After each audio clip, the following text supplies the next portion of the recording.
Hi friends, வணக்கம். நான் உங்கள் Suganthi. Welcome to your recipes diary. இன்றைக்கி நம்ம மாம்பழம் வச்சு ரொம்ப சுவையாக வீட்டில் உள்ள பொருட்களை பயன்படுத்தி மேங்கோ புட்டிங் எப்படி செய்கிறதுன்னு பார்க்க போகிறோம். முதல்ல நம்ம புட்டிங் செய்கிறதுக்கு முன்னாடி புட்டிங் எந்த மோல்டில் ஊற்றி வைக்க போகிறீங்களோ அந்த பவுலில் நெய் அப்ளை பண்ணி க்ரீஸ் பண்ணி வச்சுக்கலாம். நான் இன்றைக்கி ஸ்டீல் பவுல்லையும் இதை ஊற்றி செட் பண்ணியிருக்கேன். இது எப்படி செட் ஆகிருக்குன்றதை வீடியோவில் பார்க்கலாம். இப்போ நம்ம புட்டிங் செய்கிறதுக்கு ஒரு மீடியம் சைஸ் மாம்பழம் நான் கட் பண்ணி எடுத்திருக்கேன். மாம்பழத்தை கட் பண்ணிவிட்டு அதில் இருக்கிற சதை பகுதியை மட்டும் இந்த மாதிரி ஒரு கரண்டி வச்சு எடுத்து ஒரு மிக்ஸி ஜாரில் சேர்த்துக்கலாம். நீங்கள் கொட்டையில் இருக்கிற சதை பகுதியை கூட எடுத்து சேர்த்துக்கலாம். இப்போ இதில் அரை கப் அளவு சர்க்கரை சேர்த்துக்கலாம். இப்போ இதை ஸ்மூத்தாக ஒரு முறை அரைச்சி எடுத்துகிட்டு வந்துடலாம். நான் சேர்த்துருக்கிற மாம்பழத்துக்கு 1.5 கப் காய்ச்சி ஆற வச்ச பால் சேர்த்துக்கிறேன். நீங்கள் முதல் முறை செய்யும் போது ஒரு சின்ன மாம்பழம் சேர்த்து பயன்படுத்தி செய்து பாருங்கள்.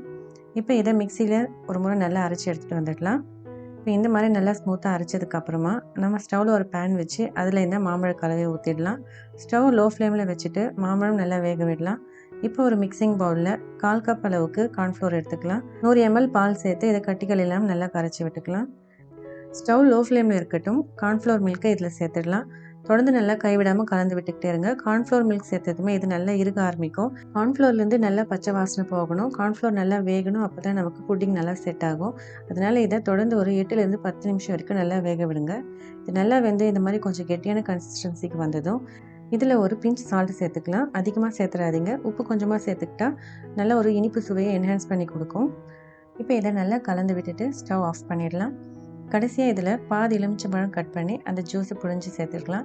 எலுமிச்சம்பழம் கண்டிப்பாக கடைசியில் தான் சேர்க்கணும். இப்போ இதை ஒரு முறை நல்லா கலந்து விட்டுட்டு இப்போ நம்ம ஏற்கனவே நெய் அப்ளை பண்ணி வச்சுருக்க கப்ஸில் இதை ஊற்றிக்கலாம்.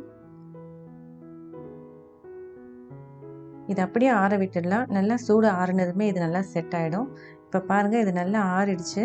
இப்போ இதை டீமோல்ட் பண்ணுறதுக்கு நம்ம ஒரு நைஃப் வச்சு ஓரங்களை நல்லா எடுத்து விட்டுக்கலாம். இந்த மாதிரி எடுத்து விட்டதுக்கப்புறமா ஒரு பிளேட் இது மேலே வச்சு நல்லா ஃப்ளிப் பண்ணிவிடுங்க. ஃப்ளிப் பண்ணிவிட்டு நல்லா டேப் பண்ணுங்கள். டேப் பண்ணதுக்கப்புறமா இதை நம்ம ஈஸியாக வெளியே எடுத்துடலாம். உங்கள்கிட்ட அலுமினியம் மோல்டு இருந்தால் அதை யூஸ் பண்ணுங்கள். அப்படி இல்லைன்னா சின்ன சின்ன கிளாஸ் பவுல்ஸ் யூஸ் பண்ணுங்கள். ஸ்டீல் பவுலையும் யூஸ் பண்ணலாம். அதுலேயும் டீமோல்ட் பண்ண முடியுது. ஆனால் சின்ன பவுலை யூஸ் பண்ணுங்கள். அப்போ தான் வந்து புட்டிங் நல்லா செட் ஆகும். டீமோல்ட் பண்ணுறதுக்கும் ரொம்ப ஈஸியாக இருக்கும். இது அப்படியே ஃப்ரிட்ஜில் எடுத்து வச்சு ஒரு 2 மணி நேரத்துக்கு அப்புறமா சர்வ் பண்ணிங்கன்னா சில்லுன்னு சாப்பிட ரொம்ப சுவையாக இருக்கும். ஓகே ஃப்ரெண்ட்ஸ், ரொம்ப சுவையான மேங்கோ புட்டிங் எப்படி செய்யுதுன்னு பார்த்தோம். ஓகே ஃப்ரெண்ட்ஸ், இந்த வீடியோ உங்களுக்கு பிடிச்சிருந்தா லைக் பண்ணுங்கள். மறக்காமல் யுவர் ரெசிபிஸ் டைரி சேனலை சப்ஸ்கிரைப் பண்ணி கூடவே பெல் ஐக்கானையும் ப்ரெஸ் பண்ணி ஆல் ஆப்ஷன் செலக்ட் பண்ணிக்கோங்க. இந்த ரெசிபி பற்றின உங்களுடைய கருத்துக்களை கமெண்ட்டில் மென்ஷன் பண்ணுங்கள். தேங்க்யூ, பாய் பாய்.